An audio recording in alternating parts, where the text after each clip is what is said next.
I want to start by saying that the best thing my ex-boyfriend ever did for me was cheat on me with the wrong person. That sounds insane, and 6 months ago I would not have believed it either, but here we are. My name is Zara, and I had been with my boyfriend Nate for 2 years, and for most of those 2 years I had been quietly talking myself out of things I did not want to believe.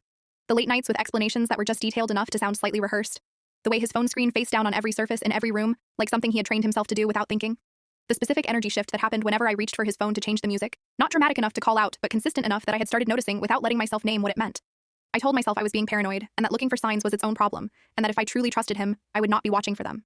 I was wrong about all of that, and somewhere underneath it I already knew. But knowing and accepting are two very different things. The way I found out was not dramatic in the way you would expect. It was an ordinary Tuesday afternoon in February, and I was at the coffee shop 2 blocks from my apartment, when a man I had never seen before in my life walked in, looked around the room, found me, and sat down directly across from me without being invited.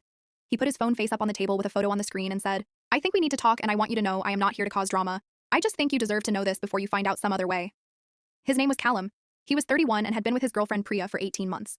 Priya and Nate had apparently been seeing each other for at least 4 months based on what Callum had pieced together in the 3 days since he found out. He had spent those 3 days tracking down who Nate was, and then who Nate was with so he could come find me in person before I found out from a worse source. He said he would have wanted someone to do that for him, and I believed him immediately because of the way he said it, with no performance attached. I looked at the photo for a long time without saying anything. Then I looked at him, and what struck me most was how calm he was. Not cold or shut down, just steady in the way of someone who has moved through the worst of the shock and come out the other side with clarity about what they want to do next. He ordered a coffee. I ordered another one.